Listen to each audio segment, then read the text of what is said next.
أجمعين أما بعد فأعوذ بالله من الشيطان الرجيم بسم الله الرحمن الرحيم قل هذه سبيلي أدعو إلى الله على بصيرة أنا ومن اتبعني سبحان ربك رب العزة عما يصفون وسلام على المرسلين والحمد لله رب العالمين۔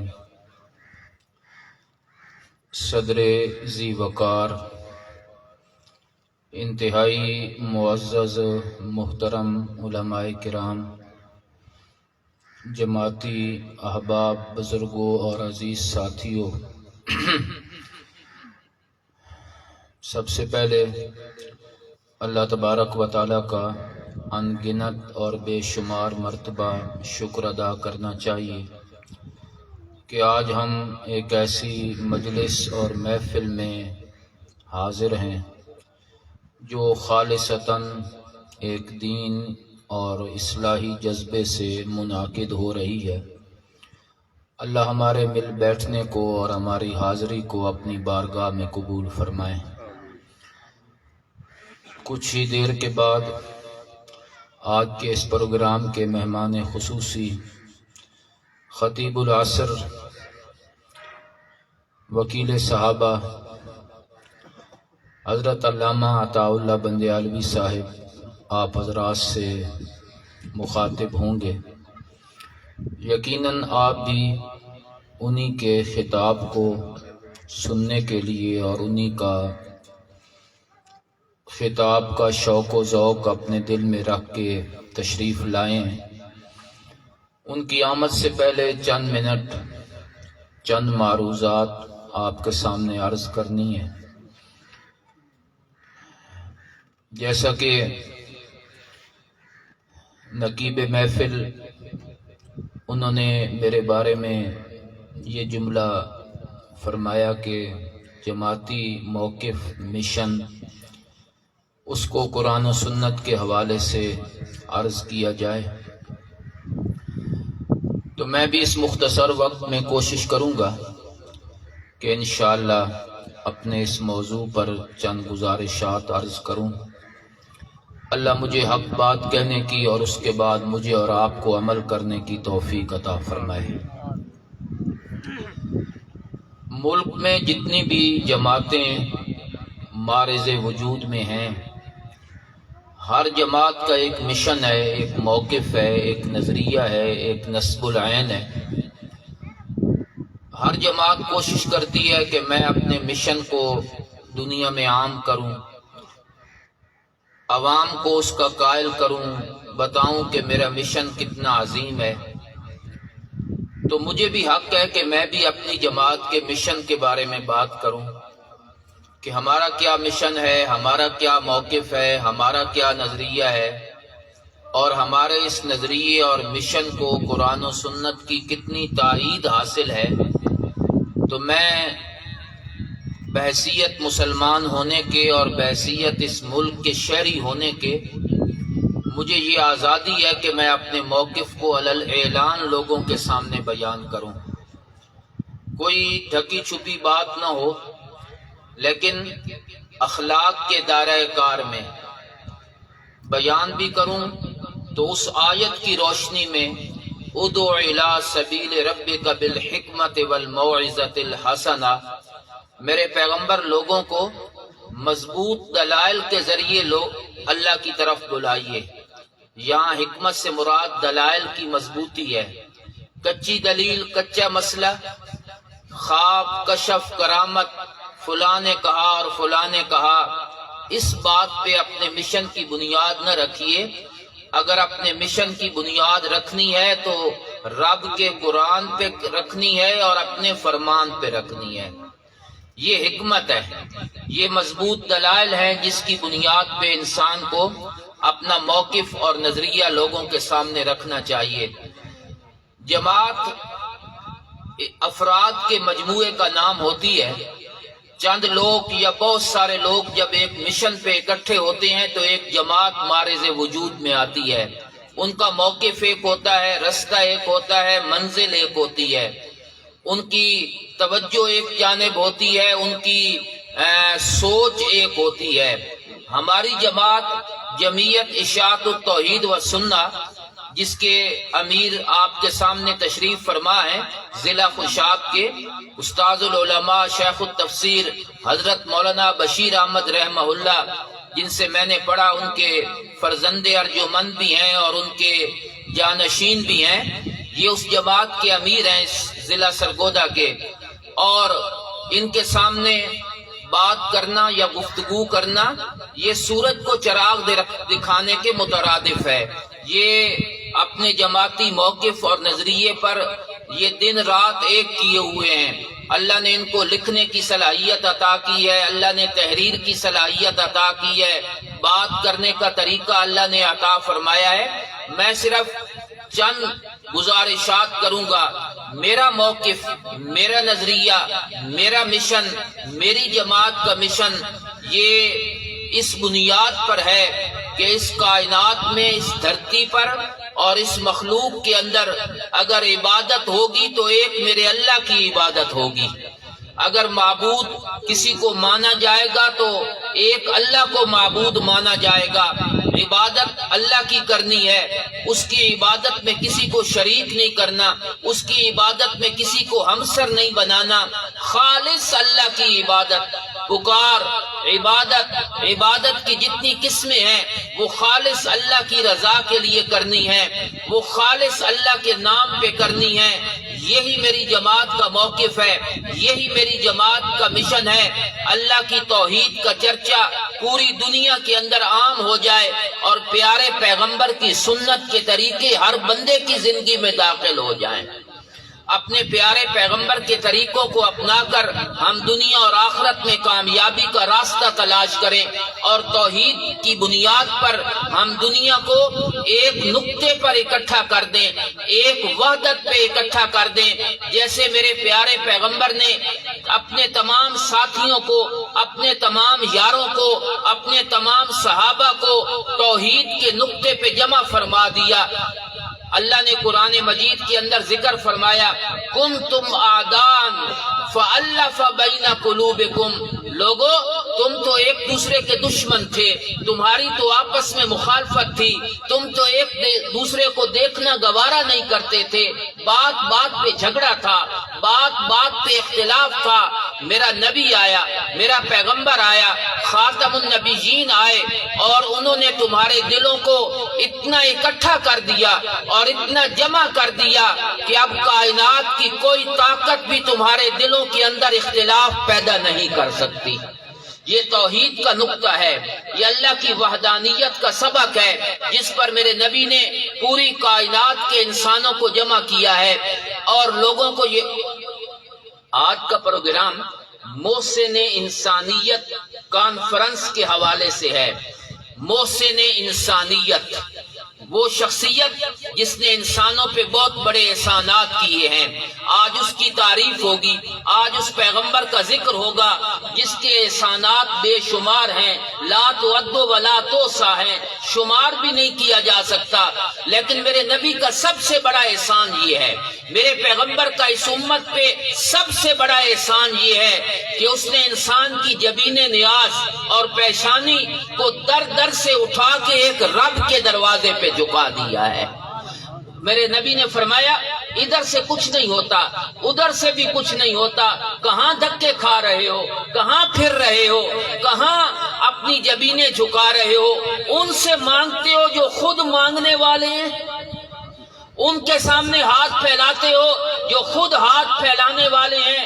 اور میرے نبی نے اعلان کیا، کائنات کے انسانوں، یا ایھا الناس انتم الفقراء، اے کائنات کے انسانوں تم سب محتاج ہو، واللہ هو الغنی، اگر کائنات میں کوئی بے پرواہ ذات ہے تو وہ میرے اللہ کی ذات ہے، جس کو کسی چیز کی کوئی ضرورت نہیں ہے، جو کسی کا محتاج نہیں ہے، وہ ہر ایک کی مرادیں پوری کرنے والا ہے، وہ ہر ایک کی حاجات کو پورا کرنے والا ہے، وہ ہر ایک کی ضروریات کو پورا کرنے والا ہے۔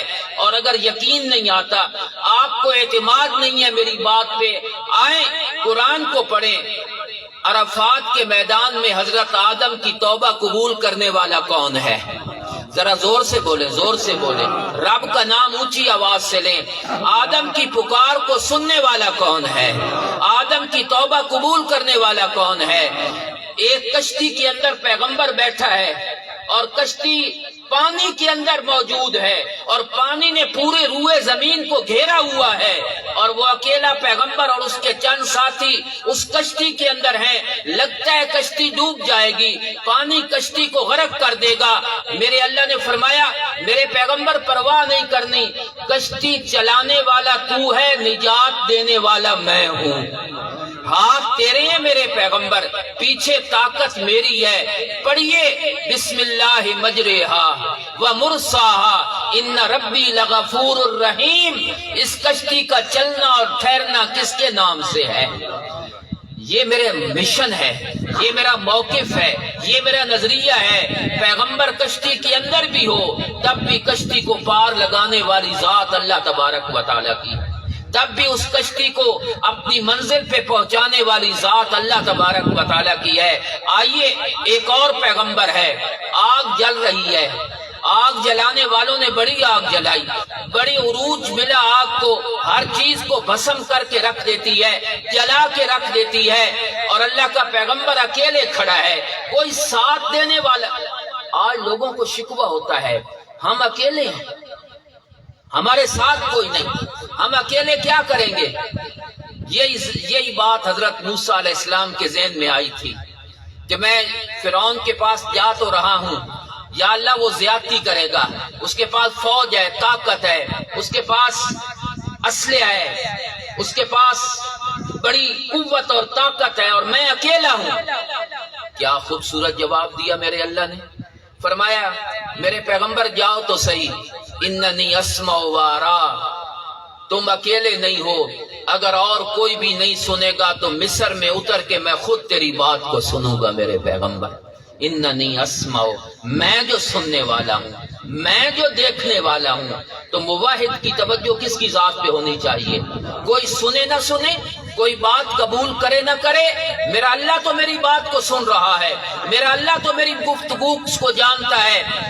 پیغمبر ہے، اللہ کا نبی ہے، آگ جل رہی ہے، سامنے موجود ہے، اکیلا پیغمبر ہے، کپڑے اتار لیے گئے۔ اور یہ حضرت ابراہیم علیہ السلام کے ساتھ جو ظلم ہوا ہے نا، کپڑے اتارنے والا، یہ ظلم اور کسی نبی کے ساتھ نہیں ہوا، اور تکلیفیں آئیں لیکن کپڑے ان کے اتار لیے گئے، ننگا کر دیا گیا اللہ کے پیغمبر کو۔ کتنی شرم کی بات ہوگی، کیسے منظر ہوگا۔ اور میرے نبی نے فرمایا کل قیامت کے میدان میں جب لوگ اٹھیں گے نا، اور میں بھی اٹھوں گا، ہر بندہ بغیر لباس کے اٹھے گا۔ اول من کوسی یوم القیامت ابراہیم، قیامت کے دن سب سے پہلے اللہ ابراہیم کو جنت کے کپڑے پہنائیں گے، اس لیے کہ دنیا میں توحید کی خاطر ان کے کپڑے اور لباس اتار لیا گیا تھا۔ یہ منظر اللہ نے فرشتوں کو بھی دکھایا، اور جبریل امین نے بھی یہ منظر دیکھا۔ عرض کیا کہ یا اللہ میں ابراہیم سے کچھ باتیں کرنا چاہتا ہوں۔ اللہ نے فرمایا جاؤ جاؤ۔ جبریل لمحوں میں پہنچ گئے۔ جب لمحوں میں پہنچے تو جبریل نے حضرت ابراہیم سے کہا منظر بڑا مشکل ہے، آگ سامنے ہے، جلا دیتی ہے، راکھ کر دیتی ہے، ابھی آپ کو اندر ڈالنا ہے۔ حلق کا حاجتن، کوئی کام ہے تو میں حاضر ہوں، کہو تو آگ کو ختم کر دوں، کہو تو آگ اٹھا کے دشمنوں پہ ڈال دوں۔ تو حضرت ابراہیم نے جواب دیا اما الیک فلا، کام تو ہے پر تیرے ساتھ نہیں ہے، کسی اور کے ساتھ ہے۔ کام تو ہے لیکن تیرے ساتھ نہیں ہے، کسی اور کے ساتھ ہے۔ میں نے اپنی حاجتیں کسی اور کے سامنے رکھی ہیں۔ جبریل تڑپ اٹھا اور تڑپ کے بولا پھر پکارو نا اس کو جس کے ساتھ تمہارا کام ہے، اس کو آواز دو نا جس کی ضرورت ہے۔ تو حضرت ابراہیم فرماتے ہیں جبریل تم تو اللہ کے بہت قریب رہتے ہو، بہت نزدیک رہتے ہو، اور مجھے مشورے دے رہے ہو کہ اس کو پکارو، اس کے سامنے اپنی حاجت رکھو، آواز دو۔ جبریل تمہیں اتنا پتہ نہیں ہے کہ جس کے ساتھ میرا دھندا اور کام ہے وہ پکارنے کا محتاج نہیں ہے، وہ تو میرے دلوں کی حالت کو بھی بہتر جانتا ہے۔ مجھے پکارنے کی کیا ضرورت ہے، وہ تو میرے دلوں کے حالات کو بھی بہتر جانتا ہے۔ لوگوں نے اٹھا کے ڈال دیا آگ کے اندر، لوگوں نے پکڑ کے آگ کے حوالے کر دیا، اور ابراہیم ہنستے ہوئے آگ کے اندر چلے گئے۔ مسکراہٹ اللہ کے نبی کے ہونٹوں کے اوپر ہے، اور اوپر سے میرے رب نے اعلان کیا، قلنا یا نارو کونی بردن وسلاما علی ابراہیم، آگ تیرے اندر جلانے کی طاقت ہے، تو ہر چیز کو راکھ بنا دیتی ہے، تیرے اندر درخت آئیں تو انہیں بھی راکھ بنا دیتی ہے، تیرے اندر پتے آئیں تو انہیں بھی راکھ بنا دیتی ہے، تیرے اندر لکڑیاں ڈالی جائیں تو انہیں بھی راکھ بنا دیتی ہے۔ آج ابراہیم آ رہا ہے، آج اس کو راکھ نہیں بنانا، اس کے لیے جنت کا باغ بن جانا ہے۔ معلوم ہوتا ہے اسباب میں طاقت رکھنے والا کون ہے۔ آگ تب جلاتی ہے جب کس کا حکم ہوتا ہے، اور اگر میرے اللہ کا حکم نہ ہو تو آگ کسی انسان کا بال بھی کا نہیں کر سکتی۔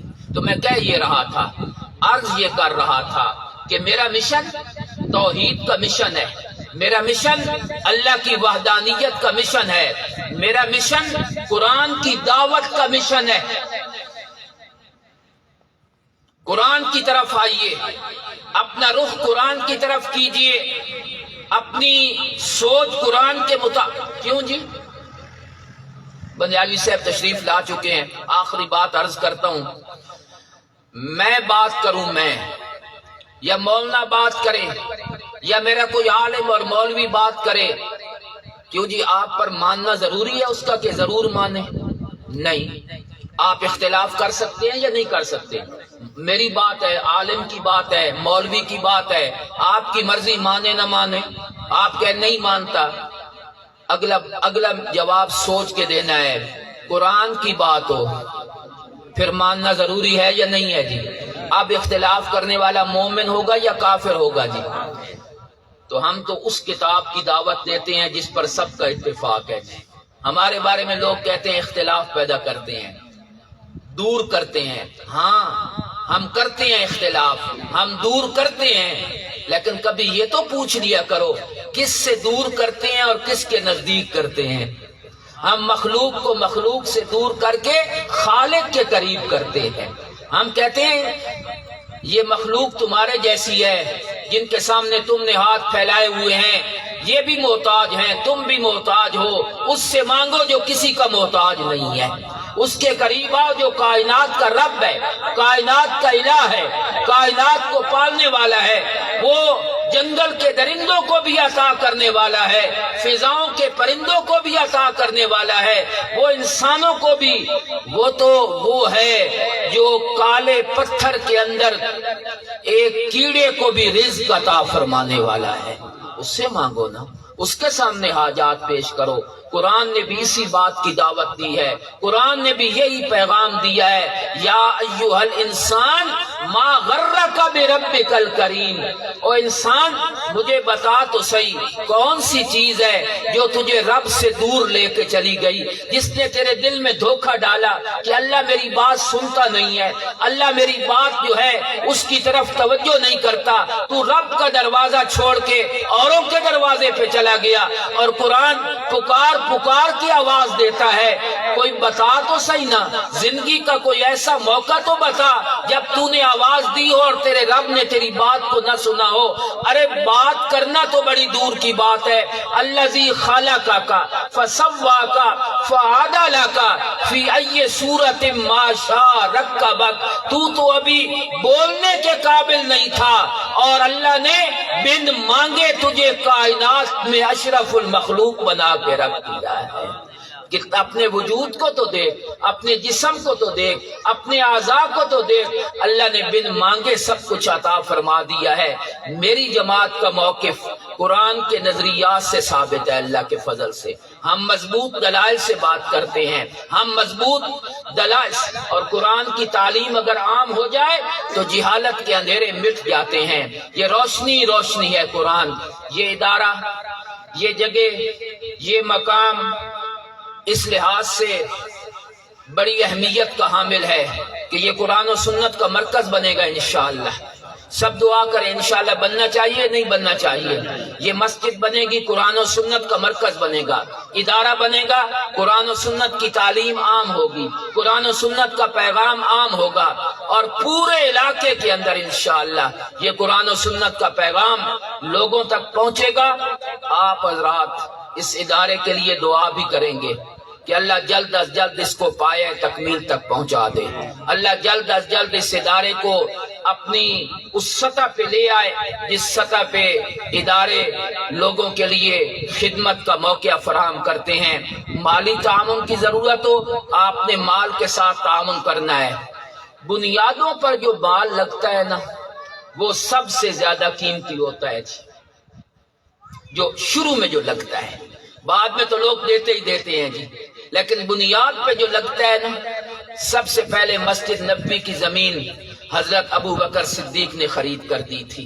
سب سے پہلے جب مسجد کی ضرورت پیش آئی، پھر جب توسیع کا مرحلہ آیا تو دوسری تعمیر کے لیے پھر حضرت عثمان نے زمین خرید کر دی. اور میرے نبی نے ارشاد فرمایا قیامت تک جو لوگ اس مسجد میں نماز پڑھتے رہیں گے اللہ ابو بکر اور عثمان کو سب کی نمازوں کا ثواب عطا فرماتے رہیں گے. بنیاد پر جو مال لگتا ہے یہ بنیادی مراحل میں مرکز ہے. یہاں جو بھی لگائیں گے، جو بھی خرچ کریں گے، اللہ اس کا ثواب آپ کو مرنے کے بعد بھی عطا فرمائیں گے. اللہ مجھے اور آپ کو ان چند باتوں پر عمل کرنے کی توفیق عطا فرمائے. وما علینا الا البلاغ المبین.